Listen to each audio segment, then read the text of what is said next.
अस्सलाम वालेकुम फ्रेंड्स, आज हम बात करेंगे कि how to write a research proposal और रिसर्च प्रपोज़ल लिखने में कौन कौन से स्टेप्स इन्वॉल्व हैं।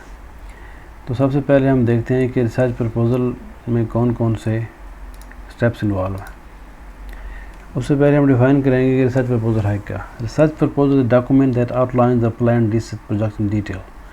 इट मीन्स कि आपका रिसर्च प्रपोज़ल जो है, रिसर्च की जो मुजवज़ा तजवीज़ है जो आप करने जा रहे हैं, ये उसका एक डॉक्यूमेंट है जिसमें आप अपनी रिसर्च का खाका बताते हैं कि आप अपनी रिसर्च किस तरह करेंगे।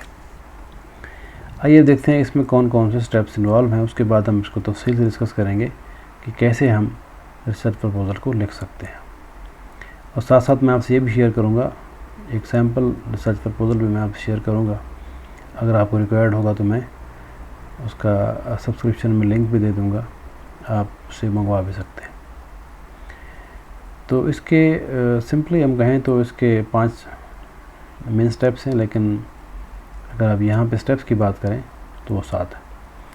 टाइटल है, इंट्रोडक्शन है, लिटरेचर रिव्यू है, रिसर्च मेथडोलॉजी है, रिज़ल्ट्स हैं, कंक्लूजन डिस्कशन है और रेफरेंसेस हैं।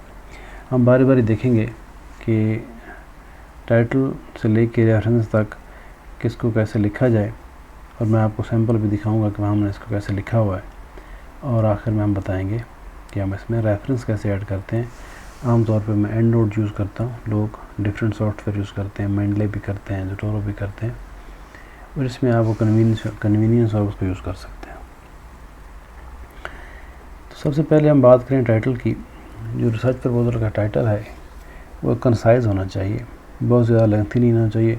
आमतौर पे कहा जाता है कि 15 वर्ड्स आर इनफ, और वो इन्फॉर्मेटिव हो, बेसिकली इन्फॉर्मेशन देता हो रिसर्च क्वेश्चन के बारे में, वो इन्फॉर्मेशन दे आपकी रिसर्च किस चीज़ के बारे में, वो इन्फॉर्मेशन दे कि आप किस चीज़ पे रिसर्च कर रहे हैं। अगर पॉसिबल हो तो आप उसमें ज़िक्र करें अपने डिपेंडेंट और इंडिपेंडेंट वेरिएबल्स का, ताकि पढ़ने वाले को अंदाज़ा हो सके कि आपकी रिसर्च जो है वो किस चीज़ पे है और आपका टाइटल उसको रिफ्लेक्ट करता हो। अगर आप इररिलेवेंट और उन इंग्रेडिएंट्स को डिस्कस ना करने वाला टाइटल लिखेंगे तो ये एक अच्छा फ़ैसला नहीं होगा। अब हम बारी बारी देखते हैं कि जो हमारे पास आइटम्स हैं, जो स्टेप्स हैं रिसर्च प्रपोज़ल राइट करने के, उसमें से कौन कौन से स्टेप्स इन्वॉल्व हैं। तो अब ये जो 5-6 पॉइंट्स आपके सामने हैं, ये इंट्रोडक्शन के अंदर के पॉइंट्स हैं। इसकी आमतौर पर हेडिंग्स अंदर बनाई नहीं जाती, कुछ लोग इसकी हेडिंग्स दे भी देते हैं। डिपेंड करता है कि आपका जो सुपरवाइज़र है, आपको जो पोटेंशियल यूनिवर्सिटी है, वो अगर आपसे इस तरह का सैम्पल आपसे मांग रही है, आपको एक सैम्पल देती है, उसमें हेडिंग्स इन्वॉल्व हैं, तो उसमें डाल सकते हैं आप। हेडिंग्स ना भी दें तब भी इट्स ओके, बट ये चीज़ ध्यान में रखिएगा कि इन चीज़ों का जिक्र आपने करना है अपने रिसर्च प्रपोज़ल के इंट्रोडक्शन में। तो उसमें सबसे पहले रिसर्च बैकग्राउंड होगा। अब मैं आपको दिखा देता हूँ कि रिसर्च बैकग्राउंड से क्या मुराद है और उसको कैसे डिस्कस करते हैं। रिसर्च बैकग्राउंड को अगर हम जनरली समझने की कोशिश करें, आपने ये बताना है कि आपकी जो रिसर्च है वो किसी ख़ास अगर टॉपिक पे है। मिसाल के तौर पर अगर वो रिसर्च है पाकिस्तान में जो ग्रीन फाइनेंस है उसके ऊपर है, तो उसमें आपको ये बताना होगा ग्रीन फाइनेंस के पाकिस्तान में करंटली क्या सूरत हाल है, उस पर कितना काम हो चुका है, कितना काम हो रहा है, गवर्नमेंट की पॉलिसीज़ कितनी है उस पर, रिसर्च उस पर कितनी हो चुकी है, वगैरह वगैरह। अब मैं आपको सैंपल दिखाता हूँ, मेरे पास जो मौजूद है कि इसको इस तरह आप देख रहे हैं। रिसर्च प्रपोज़ल का सैंपल है, ये बेसिकली एक सिंपल सा रिसर्च प्रपोज़ल है जो इनिशियली आपको समझने में हेल्प करेगा कि इन्वायरमेंटल CSR का इम्पैक्ट फर्म परफॉर्मेंस क्या है। इसका रिसर्च क्वेश्चन इस तरह बनता है, how does environmental CSR impact financial performance of firms, evidence from industrial sector. अब इसमें आप देखें कि इन्वायरमेंटल CSR जो है, जो हमने यहाँ पे मेंशन किया है, ये बेसिकली ये हमारा इंडिपेंडेंट वेरिएबल है, तो इसमें शामिल है।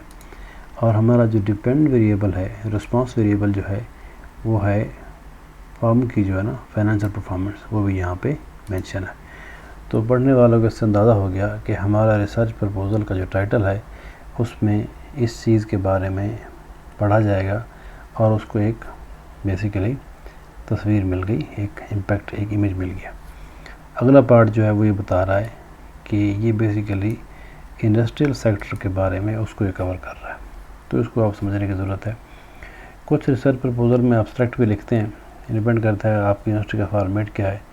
तो एब्स्ट्रैक्ट बेसिकली एक शॉर्ट फॉर्म में एक समरी होती है, आमतौर पे 150-200 वर्ड्स का एक आप कह लें, ये खुलासा होता है आपकी पूरी रिसर्च स्कीम का, कि उसमें आप जिक्र करते हैं कि आपने बेसिकली क्या किया है, ताकि आपका जो रीडर है, आपका यूनिवर्सिटी है, आपका सुपरवाइज़र जो है पोटेंशियल, अगर वो उसके पास बहुत सारे एप्लीकेशंस हैं तो वो एब्स्ट्रैक्ट की बेस पर डिसाइड करना चाहता है कि इसको पढ़ा जाए, तो ये बहुत इंपॉर्टेंट हो सकता है।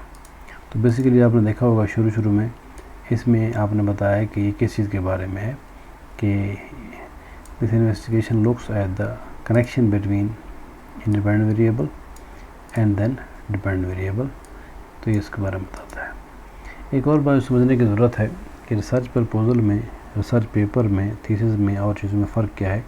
रिसर्च प्रपोजल में आप प्रपोज कर रहे हैं, इसमें फाइंडिंग्स नहीं होती, इसमें रिज़ल्ट्स नहीं होते, इसमें हेडिंग्स इंक्लूड हैं बेसिकली, उसमें आप उन्हें बताने की कोशिश करेंगे कि ये पोटेंशियल रिज़ल्ट्स हो सकते हैं। डेफिनेटली जब रिसर्च जेन्युइनली कंडक्ट की जाएगी, that results can be different, that results can you can say there can be different to your proposal. So basically कहने का मतलब ये है, जो टोन आपने रखनी है वो टोन इस तरह की आपने रखनी है, इसमें आपने ये बताना है कि we are going to find, we are going to discuss blah blah, ना कि आपने ये बताना है कि हमने ये फाइंड कर लिया, बिकॉज ये रिसर्च अभी आपने करने से पहले प्रपोजल बना रहे हैं, ना कि रिसर्च इटसेल्फ कर रहे हैं। एनीवे ये इसमें आपने एक समरी इसकी दे देनी है। उसके बाद हमारे पास आ जाता है इंट्रोडक्शन। अब हम डिस्कस बेसिकली क्या कर रहे थे कि इंट्रोडक्शन हेडिंग है, उसके अंदर हमने जो सबसे पहली चीज़ हमने देनी है वो देनी है रिसर्च बैकग्राउंड, कि रिसर्च बैकग्राउंड में हमने क्या देना है। रिसर्च बैकग्राउंड में हमने बेसिकली कवर करने की कोशिश करनी है कि किस तरह हम बेसिकली इसके अंदर बैकग्राउंड उसको देंगे। मिसाल के तौर पे यहाँ पे अब जो आपने हमारा समझ लिया कि ये हमारा क्या है, इंडिपेंडेंट है, इन्वायरमेंटल CSR, और फर्म परफॉर्मेंस जो है ये हमारा डिपेंडेंट वेरिएबल है। तो अब देखते हैं कि इसका कैसे उसने कॉन्टेक्स्ट दिया है। तो उसने शुरू किया किस चीज़ से, कि कारपोरेट सोशल रिस्पॉन्सिबिलिटी से। अब ये कारपोरेट सोशल रिस्पॉन्सिबिलिटी क्या है? कारपोरेट सोशल रिस्पॉन्सिबिलिटी एक ऐसी चीज़ है जो बेसिकली कनेक्टेड है हमारे इंडिपेंडेंट वेरिएबल से। तो इसलिए बजाय इसके, दूसरे लफ्ज़ों में हमने इसको सेग्रीगेट कर लिया, बजाय इसके कि हम एनवायरमेंटल CSR डिस्कस करते, पहले हमने ये बताने की कोशिश की कि इसमें जो मेन इंग्रेडिएंट है या मेन जो टॉपिक है वो CSR है। तो CSR समझेंगे तो समझ आएगी एनवायरमेंटल CSR क्या होती है। तो इसलिए CSR को हमने, CSR चूँकि वेल नोन भी टॉपिक भी है, तो उससे हमने शुरू किया। तो पहले हमने बैकग्राउंड दिया किसका, कि CSR क्या चीज़ है, कि CSR को हमने डिफ़ाइन किया। CSR डिफ़ाइन करने के बाद फिर हमने उसमें थोड़ा सा आइडिया दिया कि किस तरह जो बेसिकली ये जो CSR है, अब ये रिसर्च चूँकि चाइनीज़ बैकग्राउंड में है, तो इसलिए जो एविडेंस है ये बेसिकली चाइनीज़ इंडस्ट्रियल सेक्टर है। तो फिर हमने ये भी बताना है उनको कि कैसे चाइनीज़ फर्म्स जो है और जो गवर्नमेंट की पॉलिसीज़, उनकी क्या पॉलिसीज़ हैं CSR के बारे में, उसको यहाँ पर डिस्कस करना है। और डिस्कस करने के बाद उसके बाद हमने थोड़ा सा उसका व्यू पॉइंट दे के इसमें रेफरेंसेस भी ऐड करने हैं। रेफरेंसेस कैसे ऐड होते हैं वो मैं आपको एंड पे बताऊंगा, कि कैसे हम गूगल स्कॉलर को बेसिकली यूज़ करके हम रेफरेंसेस ऐड करते हैं किसी भी उसके अंदर। वो आपको बताऊंगा मैं आपको कि कैसे हमने गूगल स्कॉलर को ऐड करके, जैसे ये इन्वायरमेंटल CSR है, इन्वायरमेंटल CSR,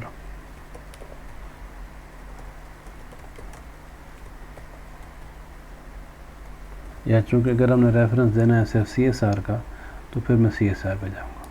अब ज़ाहिर है रेफरेंस जो मैंने देना है वो रेफरेंस मैं पहले पेपर्स पढ़ूँगा, पेपर स्टडी करूँगा, उसके बाद जो मुतलका पेपर होगा, जो मुतलका रेफरेंस होगा, मुझे लगा कि वो रेफरेंस किसी ख़ास पेपर में से है, तो जब वो मैं पेपर वहाँ से पढ़ने के बाद आइडिया लगा लूँगा, उसका रेफरेंस देना है तो फिर मैं क्या करूँगा, उसका यहाँ पे रेफरेंस डाउनलोड कर लूँगा।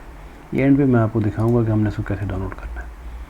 एनीवे, हमने फिर क्या किया, हमने इसका एक पूरा बैकग्राउंड दे दिया कि वो जो रिसर्च हमारा वेरिएबल जो है उसका बैकग्राउंड क्या है, जो हमारा रिसर्च क्वेश्चन है उसका कॉन्टेक्स्ट क्या है, उस मुल्क में उसके क्या बेसिकली रेलेवेंट चीज़ें हैं और कहाँ उसमें डेवलपमेंट हुई है।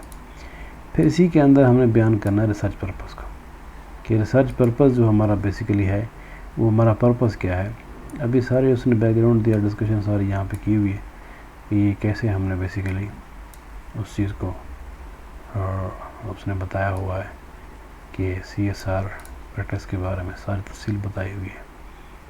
तो फिर हमने उसको बताना है कि अब ये जो इसका ऑर्डर है इसको भी देखने की ज़रूरत है। तो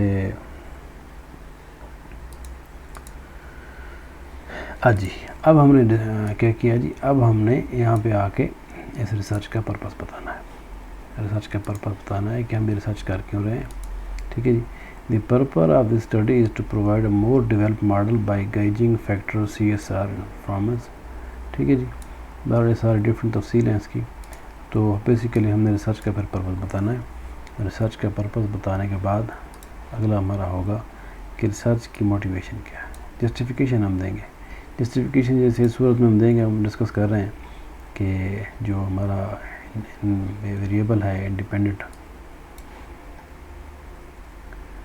एनवायरमेंटल CSR फर्म परफॉर्मेंस पे, इसमें बताने की कोशिश ये करेंगे कि इस टॉपिक पे रिसर्च करने की ज़रूरत क्या है, क्यों ज़रूरत है, हम इसकी रिसर्च क्यों कर रहे हैं। तो बेसिकली ये एक रिसर्च गैप के बारे में भी है, दूसरा ये है कि इसकी इम्पोर्टेंस के बारे में।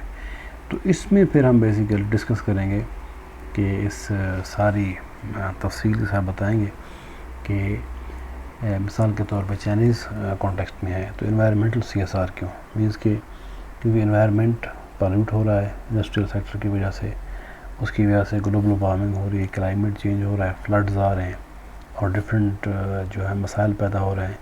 तो फार्म्स को चाहिए कि जो CSR है, CSR मीन जो कॉर्पोरेट सोशल रिस्पॉन्सिबिलिटी की एक्टिविटीज़ हैं उसमें इन्वायरमेंट का भी ख्याल करें, उसमें फंडिंग इन्वायरमेंट की भी होनी चाहिए।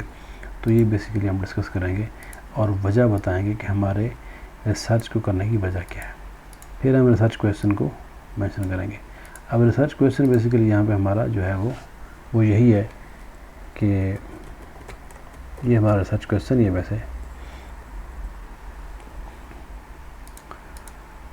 तो ये यहाँ पे हमारा जी रिसर्च क्वेश्चन है कि रिसर्च क्वेश्चन में हमने बताया हुआ है। तो यहाँ पे चूँकि हमारा जो रिसर्च मॉडल है उसको अगर आप सामने रखें तो आपको समझ आएगी कि रिसर्च क्वेश्चन जो है वो किस तरह के हैं। ये जी रिसर्च मॉडल है हमारे पास, इसको आगे वन बाई वन हम देखेंगे, मॉडल में आएगा। तो इसमें बेसिकली देखा जाए तो बेसिकली ये देखें, एक हिस्सा ये है, दूसरा हिस्सा ये है। तो एक रिसर्च क्वेश्चन मेन ये हो गया, दूसरा ये हो गया, फिर तीसरे जो है कि मीडिएटिंग और मॉडरेटर्स हैं उसको डिस्कस हम करेंगे। एनीवे, तो रिसर्च क्वेश्चन हम लिखेंगे और उसके बाद रिसर्च कंट्रीब्यूशंस। कि रिसर्च कंट्रीब्यूशंस क्या है, कि ये स्टडी जो है वो किस तरह कंट्रीब्यूट कर रही है रिसर्च में, या इसकी जो कंट्रीब्यूशन है उसको भी आगे हम तफसील से देखेंगे। वो मैं वन बाय वन आपको बताऊंगा जब वहाँ पहुँचेंगे। फिर हम बात करेंगे रिसर्च आउटलाइन की। रिसर्च आउटलाइन क्या है मैं आपको ये भी बताता हूँ। अच्छा जी, सबसे पहले आ जाए रिसर्च बैकग्राउंड पे। इसमें आपने बैकग्राउंड देना है। बैकग्राउंड से क्या मुराद है, बैकग्राउंड से ये मुराद है कि हमारी जो रिसर्च है वो किस टॉपिक पे है, उसका भी जैसे मैंने अभी आपको बताया कि रिसर्च बैकग्राउंड में कि चाइना में चूँकि इंडस्ट्रियल पॉल्यूशन है उसकी वजह से इन्वायरमेंट डैमेज हो रहा है, तो कंपनीज को चाहिए वो CSR पे काम करें।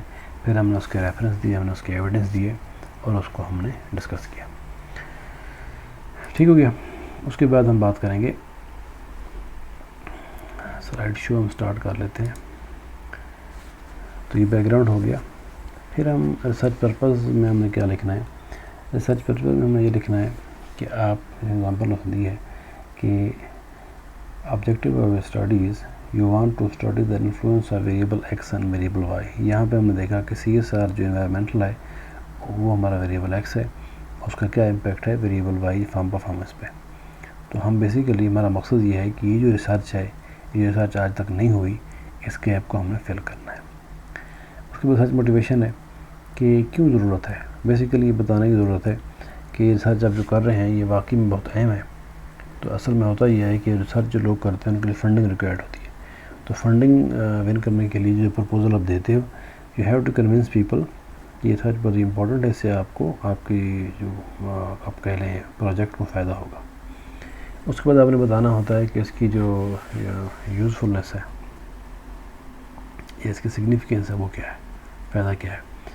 फिर इसको आपको बताना होगा क्या इसका रिसर्च स्कॉलर को क्या फ़ायदा है, कंपनी मैनेजर्स को क्या फ़ायदा है, और कानून साज जो सियासतदान है या पॉलिटिशियंस है उनको क्या फ़ायदा है, मतलब पॉलिसियाँ बढ़ने के लिए क्या फ़ायदा है।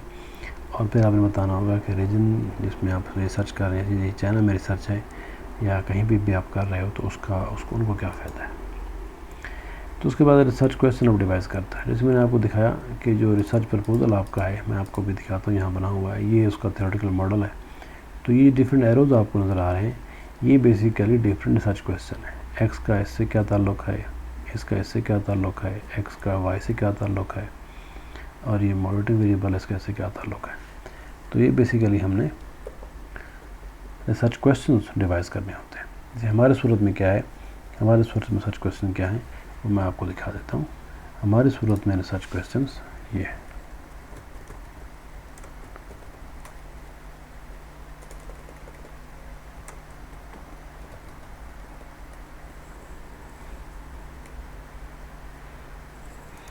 ये जी, अब उस रिसर्च मॉडल को सामने रखते हुए जो मैंने आपको भी दिखाया है, फिर दिखा देता हूँ थोड़ा। ये देखिए, बेसिकली ये हमारा इंडिपेंडेंट है, ये हमारा डिपेंडेंट है, CER फर्म परफॉर्मेंस। अब CER जो है इसको कुछ चीज़ों ने मेजर किया है। मेजर मीन्स कि इन चीज़ों की वजह से हमने इसको फाइंड किया है। पहले इसको फाइंड किया है, फिर इसका इम्पैक्ट देखा है इस पे, और फिर इनको मेजर किया है इन चीज़ों से। ये तफसीलन चीज़ें आपको बाद में समझने की ज़रूरत है, अभी आप इसमें ना पढ़ें। तो अभी हम देख रहे हैं रिसर्च क्वेश्चन कैसे डेवलप होते हैं। तो उस मॉडल को देखते हुए उसके जो हिस्से हैं उसको हमने मेजर किया है इन रिसर्च क्वेश्चन से। मिसाल के तौर पर पहला रिसर्च क्वेश्चन हमारे पास क्या है, what are determinants of corporate environmental responsibility. ठीक है, ये पहला हमारा रिसर्च क्वेश्चन है। दूसरा क्या है, by what means legal, ethical, economic and discretionary dimension of CSR and response towards firm performance can be regulated. किस तरह हम उसको कर सकते हैं। तीसरा हमारे पास क्वेश्चन ये है कि CER जो है हमारा मेन इंडिपेंडेंट वेरिएबल जो है वो कैसे इम्पेक्ट कर रहा है फर्म परफॉर्मेंस को, डिपेंडेंट वेरिएबल को। तो उसको हमने यहाँ पे, तो ये हमने रिसर्च क्वेश्चन बना लिए। तो ये रिसर्च क्वेश्चन क्या हुआ, ये रिसर्च क्वेश्चन हमने डिवाइस करने हैं उसके अंदर, जिसमें हमने बताना है कि हम क्या फाइंड करने जा रहे हैं। उसके बाद हम रखते हैं रिसर्च कंट्रीब्यूशन। अब ये तरतीब आपने ध्यान रखनी है। अब यहाँ एक चीज़ आपने देखने की ज़रूरत है। 1.5 मतलब चैप्टर हमारा इंट्रोडक्शन का चल रहा है, इंट्रोडक्शन के अंदर ये आइटम हम डाल रहे हैं। मैं आपको ये दिखा देता हूँ, ये देखें, ये आइटम, ये हेडिंग्स इंट्रोडक्शन के अंदर है। पहले रिसर्च बैकग्राउंड लिखा, उसको रेफरेंसेस दिए, रिसर्च पर्पज़ लिखा, रिसर्च मोटिवेशन लिखी, रिसर्च के क्वेश्चन लिखे, रिसर्च कंट्रीब्यूशन लिखा, फिर आखिर में आउटलाइन। ठीक हो गया जी। अब जो रिसर्च कंट्रीब्यूशंस हैं इसमें बताना ये होगा कि आपकी जो रिसर्च है ये क्या कंट्रीब्यूट कर रही है।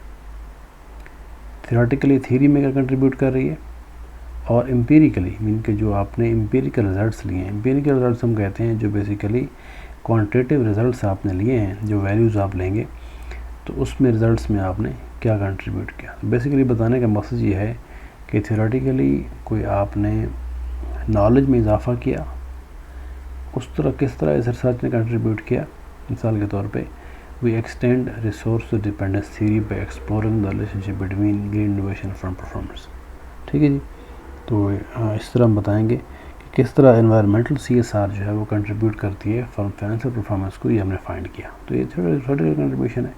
अब एम्पिरिकल हम ये बताएंगे कि बेसिकली हमने क्या किया, कोई फार्मूला डिवाइस किया, हमने कोई इक्वेशन डिवाइस की, जिसकी वजह से हमने ये साबित किया कि वाकई इनका ताल्लुक़ मौजूद है। रिसर्च आउटलाइन जो है आपने इंट्रोडक्शन के एंड पे, इंट्रोडक्शन के आखिर में आपने ये बताना होता है। रिसर्च आउटलाइन में आपको दिखा देता हूँ कि जो आपका इंट्रोडक्शन एंड हो रहा है उसके एंड पे आपने ये बताना होता है कि आपका जो रिमेनिंग प्रपोज़ल है उसमें क्या क्या होगा। ठीक है जी। उसमें बेसिकली आपने डिवाइस ये करना है कि आपने उसका जो रिमेनिंग प्रपोज़ल है उसमें क्या क्या शामिल होगा। मैं आपको दिखा देता हूँ। ये हमारा जो चैप्टर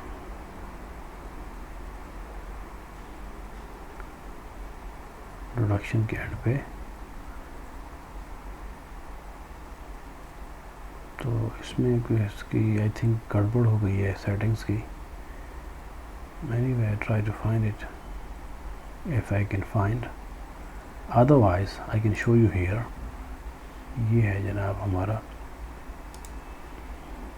कि हमने एंड पे लिखना है इंट्रोडक्शन के कि rest of the research proposal is comprised as follows. अगर ये पेपर होगा तो हम लिखेंगे रिसर्च प्रपोजल, थीसिस होगा तो थीसिस लिखेंगे कि चैप्टर पहले तो हो गया इंट्रोडक्शन। अब दूसरे में हम बताएंगे chapter 2 covers literature review, chapter 3 covers research methodology, chapter 4 covers results, chapter 5 covers conclusion and discussion, limitations, future research situation. तो ये बेसिकली आपने ये बताना है कि जो बाकी के चैप्टर्स हैं आने वाले चैप्टर्स में क्या क्या मौजूद है। अगर टाइम अलाउ करे और स्पेस अलाउ करे, मीन्स के ज़्यादा लेंथी ना हो जाए प्रपोज़ल, तो आप थोड़ा सा इनको एक्सप्लेन भी कर सकते हैं कि रिसर्च मेथोडोलॉजी में आपने क्या किया, क्या रिजल्ट्स में मेन चीज़ें क्या फाइंड की, उसका भी आप जिक्र कर सकते हैं। तो ये आपने रिसर्च आउटलाइन इंट्रोडक्शन के एंड पे लिखनी। तो आपका इंट्रोडक्शन कंप्लीट हो गया, फिर लिटरेचर रिव्यू आ गया। अब लिटरेचर रिव्यू में आपने हर एक वेरिएबल को क्या करना है, अलग-अलग एक्सप्लेन करना है। जैसे हमारी सूरत में क्या है कि हम ये देखें, हमारी सूरत में लिटरेचर रिव्यू यहाँ से शुरू होता है और लिटरेचर रिव्यू में आपने सियाक़ व सबाक़ बताना है मसाइल के तौर पे। इस पे पहले कितना काम हो चुका है, जिन जिन लोगों ने इस पे काम ऑलरेडी किया हुआ है आपने उनका रेफरेंस देना है। फिर आपने ये सारी बातें रेफरेंस देने के बाद, डिस्कशन करने के बाद, तो आपने क्या करना है, फिर आपने ये बताना है कि आपका जो वेरिएबल है उसकी तफसील आपने बतानी है। उसकी तफसील आप कैसे बताएंगे, उसकी तफसील आप बताएंगे उनको डिफ़ाइन करके, एक्सप्लेन करके। तो आप 1 बाय 1 सारे वेरिएबल्स को एक्सप्लेन करेंगे और उनको डिस्कस करेंगे। ठीक है जी। उसके बाद बारी आती है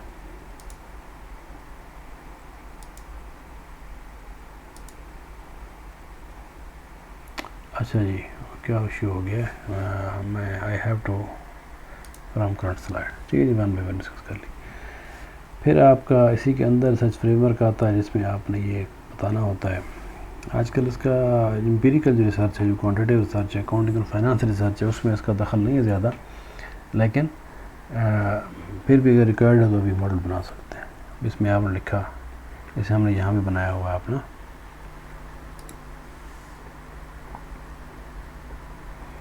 ये देखें जी, ये हमारा इंडिपेंडेंट वेरिएबल है, ये डिपेंडेंट है, ये उसके डिटर्मिनेंट्स हैं, मीन्स के ये इसके इंडिपेंडेंट है, इसको डिफाइन किया है इसको, और से इस तरह फ्रेमवर्क आपने बनाया हुआ है। इसको हम थ्योरेटिकल फ्रेमवर्क कहते हैं, कंसेप्चुअल मॉडल भी कहते हैं। तो ये आपने बेसिकली कंसेप्चुअल मॉडल बना लेना है और उसको थोड़ा सा एक्सप्लेन भी कर देना है। ये जो है ये हाइपोथेसिस हैं। अब कुछ रिसर्च प्रपोजल में रिसर्च क्वेश्चन लिखते हैं और कुछ में लिखते हैं हाइपोथेसिस। तो आप दो चाहें रिसर्च क्वेश्चन लिखें या हाइपोथेसिस लिखें, एक चीज़ लिखिएगा, दोनों आपने नहीं लिखने। अच्छा जी, उसके बाद आपने इन सारों को एक्सप्लेन करना है 1 बाय 1, जो भी वेरिएबल्स हैं मॉडल के अंदर, इनको आपने डिस्कस करना है। उसके बाद आपकी बारी आती है रिसर्च मेथोडोलॉजी की। रिसर्च मेथोडोलॉजी में आपने ये बताना है कि आपने क्या डाटा कैसे कलेक्ट करना है, कहाँ से किया, एरिया बताना है। डाटा सेकेंडरी है तो बताना सेकेंडरी है। सेकेंडरी डाटा जो है आपकी रिपोर्ट्स होती हैं कंपनीज़ की या पब्लिश फॉर्म में होता है। प्राइमरी ये होता है कि आप क्वेश्चनर खुद बनाते हो, सवालनामा बनाते हो, लोगों के पास जाते हो, डाटा इकट्ठा करते हो। फिर आपने बताना है कि आपके रिस्पोंडेंट कौन थे जिनसे डाटा इकट्ठा किया, कौन थे, एम्प्लॉयज़ थे, मैनेजर थे, सीनियर मैनेजर थे, सारा कुछ। उसके बाद आपने क्वेश्चन जो बनाया तो उस पर लिकट पॉइंट, लिकट स्केल कहते हैं, 5 to 7 पॉइंट्स। इसमें आपका जो क्वेश्चन होता है, जिस तरह आप पेपर में MCQ करते हो, इसके भी इस तरह 5-6 ऑप्शन होते हैं। इसको फिर कोडिंग करते हो आप कि टोटली डिसएग्री अगर वो टिक करता है तो उसका 1 है। ये कोडिंग बेसिकली हम सॉफ्टवेयर जो हमारे पास है, स्टार्टा या SPS है, सॉफ्टवेयर इस्तेमाल करते हैं रिसर्च एनालिसिस रन करने के लिए, उसमें वैल्यू स्पोर्ट करते हैं, फिर हम उसको रन करते हैं। तो अगर मैं आपको दिखाऊं हमारा जो सैम्पल रिसर्च प्रपोजल है कि इसमें हमने कैसे बेसिकली डिस्कस किया हुआ है। इसमें कुछ हेडिंग्स आगे पीछे हो सकती हैं, बट आपने फॉलो करना है। आपको यूनिवर्सिटी जो आपको बेसिकली दे रही है आपका प्रपोजल फॉर्मेट, उसको आपने फॉलो करना है। अच्छा जी, तो हम देख रहे थे किस तरह हमने रिसर्च मेथडोलॉजी जो है वो किस तरह उसको देख के लेके चलना है। मैं आपको दिखा देता हूँ। रिसर्च मेथडोलॉजी हमारे पास है जी।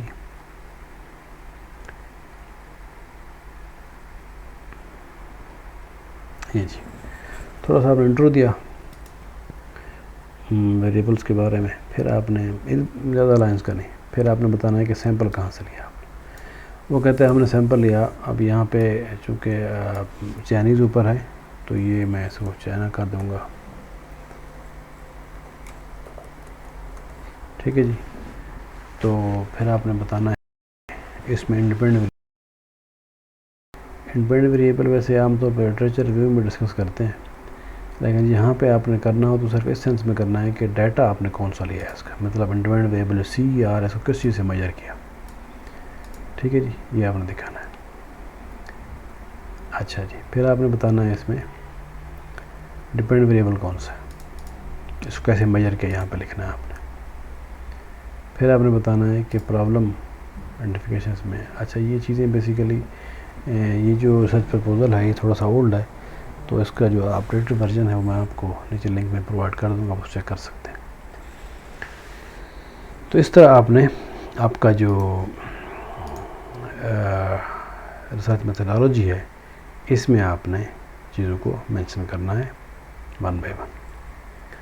उसके बाद है कि आपके कंक्लूजन आता है। कंक्लूजन में आपने थ्योरेटिकल कंट्रीब्यूशन लिखनी है, प्रैक्टिकल इम्प्लीकेशन लिखनी है, मतलब क्या फ़ायदा हो रहा है प्रैक्टिकली कंपनी को रिसर्च से, लिमिटेशन लिखनी है। लिमिटेशन भी होता है, मिसाल के तौर पे आपने 500 लोगों को क्वेश्चन इकट्ठा किए, ठीक है जी, तो दूसरा बंदा 600 का सकता है। आपने सिर्फ एक शहर का डाटा इकट्ठा किया, वो मुल्क का कर सकता है, प्रोविंस का कर सकता है। आपने एक कंट्री का किया, वो पूरी दुनिया का कर सकता है। इस तरह आपने बताना उनको। ये लिमिटेशन का मकसद बताने का ये होता है कि ताकि जो आपका रीडर है उसे अंदाज़ा हो कि इस थीसिस पे, इस पेपर पे मज़ीद रिसर्च भी हो सकती है। तो फ्यूचर रिसर्च डायरेक्शन का भी आप बताएंगे कि आप, मैंने फॉर एग्जांपल 2 वेरिएबल हैं, आप 3 ले सकते हैं, 4 ले सकते हैं। मैंने पाकिस्तान लिया, आप चाइना ले सकते हैं, इंडिया ले सकते हैं। मैंने सपोज़ अगर रिग्रेशन यूज़ की तो आप SCM यूज़ कर सकते हैं। तो सारी चीज़ें, और आखिर में आपने इसका कंक्लूजन लिखना है। Thank you very much friends. I tried to explain in very detail in a very simple language, because generally आप देखते हो कि इंग्लिश में या डिफरेंट लैंग्वेजेस में, बड़े टफ लैंग्वेजेस में लेक्चर्स मौजूद हैं जो आपको समझने में मुश्किल होती है। फिर भी अगर आपको क्वेश्चंस हैं तो आप मुझे राइट कर सकते हैं कमेंट्स में। I will try to answer that. Thank you very much. अल्लाह हाफिज़।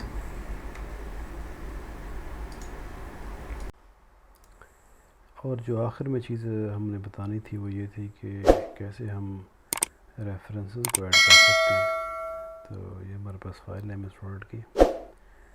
तो रेफरेंसेस ऐड करने के लिए हमारे पास डिफरेंट जो हैं वो सॉफ्टवेयर्स हैं। ज़ोटीरो है, मेंडले है, ठीक है जी, लेकिन मैं यूज़ करता हूँ एंड नोट है। एंड नोट को आप डाउनलोड करेंगे और उसके बाद आप इसको यूज़ कर सकेंगे। तो एंड नोट कैसे यूज़ करते हैं, जैसे हमारे पास ये टॉपिक हमारा जो है CSR पे, मुझे फॉर एग्जांपल ये जो पेपर है ये एंड नोट मैंने इंस्टॉल किया हुआ है, तो मैं यहाँ क्लिक करूँगा इंपोर्ट टू एंड नोट। जब मैं इंपोर्ट टू एंड नोट करूँगा तो मैंने अगर पहले नहीं खोला हुआ अपना एंड नोट तो खुद ओपन हो जाएगा। ये एरर दे रहा है, तो हमें बाज़ का इशू आ जाता है। तो वक्ती तौर पे आप क्या कर सकते हैं, आप वक्ती तौर पे ब्राउज़र चेंज कर सकते हैं। आप ब्राउज़र, मेरे पास पहले गूगल क्रोम था, तो मैंने ये माइक्रोसॉफ्ट का ब्राउज़र खोल लिया। तो इसमें मैं चला जाऊँगा, हमने इसमें लिखना है गूगल स्कॉलर। गूगल स्कॉलर से हम इनके रेफरेंसेस वगैरह आसानी से कर सकते हैं रिसर्च पेपर्स के। तो गूगल स्कॉलर पे अब मैंने फॉर एग्ज़ाम्पल ये जो रेफरेंस है फ़र्ज़ किया कि मैं रेफरेंस जो है वो यहाँ पे सपोज़ यहीं पे ऐड करना चाहता हूँ। सी वैसे तो जहाँ पे बात मुकम्मल होती है आप वहाँ पे ऐड करते हो, चलो मैं यहाँ पे ऐड कर देता हूँ ये। तो यहाँ पे मैं बेसिकली इसके बाद रेफरेंस ऐड करना चाहता हूँ यहाँ पे। तो आई होप कि यहाँ पे खुल गया। अब मैं सपोज़ ये सर ये लिखता हूँ, अब मेरे पास ये आ गया जी। और सपोज़ मैं समझता हूँ कि अब रेफरेंस ऐड कैसे करते हैं, रेफरेंस ऐड क्यों करते हैं। मैंने क्या बात की कि corporate social responsibility is and will be concern to researchers and all stakeholder as it is link with human development. तो अब ये जो बात है इसका मैंने जो बात की है उसको सपोर्ट करने के लिए एविडेंस देना है।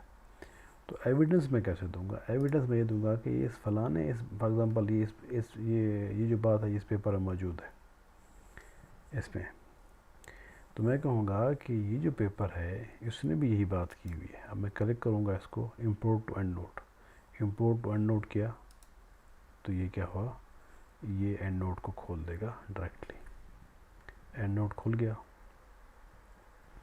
अब वही रेफरेंस यहाँ पे आ गया, maximising business return to corporate. आप देख सकते हो maximising business return to corporate.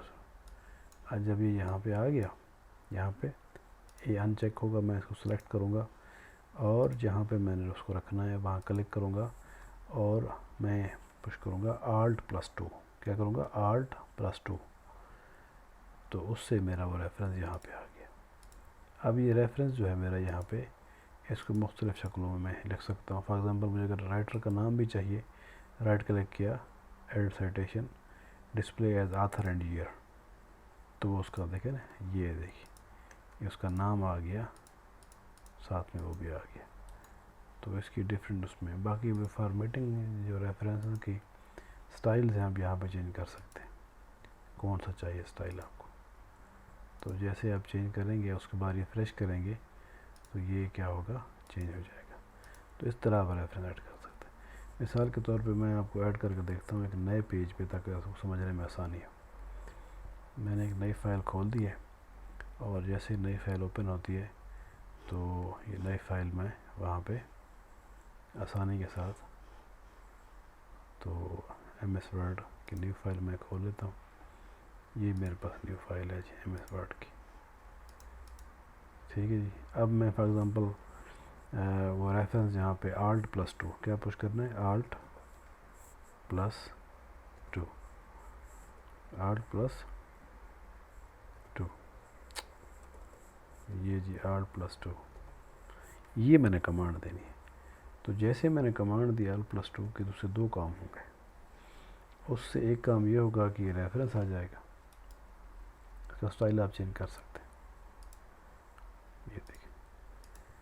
उसके बाद ये जहाँ मैं लिख रहा हूँ वहाँ पे आ जाएगा जहाँ मैं रेफरेंस देना है।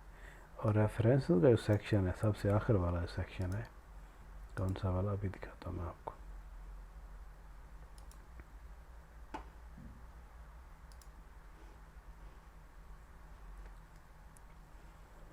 ठीक है जी।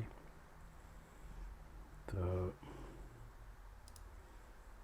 showing an error, no problem, we can open it again। ये जी,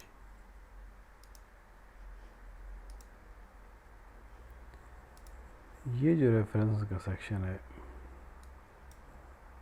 आखिर में, ये देखिए यहाँ पे शो हो रहा है रेफरेंसेस।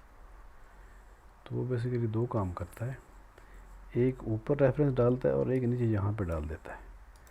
तो इस तरह Alt+2 प्रेस करने से जब हमने इसको सेलेक्ट किया यहाँ पे Alt+2 किया तो ये ऊपर भी शो कर देगी और नीचे भी।